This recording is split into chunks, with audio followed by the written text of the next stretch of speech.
Rebel star Prabhas వరుస సినిమాలతో young హీరోల కంటే ఎక్కువగా బిజీగా ఉన్నాడు. ప్రస్తుతం మారుతి దర్శకత్వంలో రాజాసాబ్ సినిమా చేస్తున్నాడు. ఈ సినిమా షూటింగ్లో పాల్గొంటూనే మరొక సెన్సేషనల్ డైరెక్టర్ హను రాఘవపూడి డైరెక్షన్లో ఫౌజీ సినిమాను కూడా సెట్స్ పైకి తీసుకెళ్లాడు. ఈ సినిమా ఫస్ట్ షెడ్యూల్ ఆ మధ్య కేరళలో ఫినిష్ చేశారు యూనిట్. ఈ షెడ్యూల్లో ప్రభాస్ లేని సీన్స్ ను షూట్ చేశాడు దర్శకుడు హను రాఘవపూడి. ఇటీవల ఫౌజీ సెకండ్ షెడ్యూల్ను హైదరాబాద్లో స్టార్ట్ చేశారు. రాజాసాబ్ షూట్ లేని రోజు ఫౌజీ షూట్లో పాల్గొనేలా డేట్స్ అడ్జస్ట్ చేస్తూ రెండు సినిమాలకు చకచకా చేస్తున్నాడు డార్లింగ్. లేటెస్ట్గా ఫౌజీకి సంబంధించిన కీలక అప్డేట్ వెలువడింది.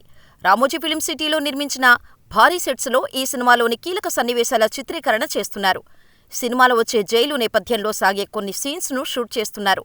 రెబల్ స్టార్ ప్రభాస్ ఈ షూటింగులో పాల్గొంటున్నాడు. మరోవైపు ఈ సినిమాకు సంగీతం అందిస్తున్న విశాల్ చంద్రశేఖర్ ఇప్పటికే 3 పాటలను సిద్ధం చేశాడట.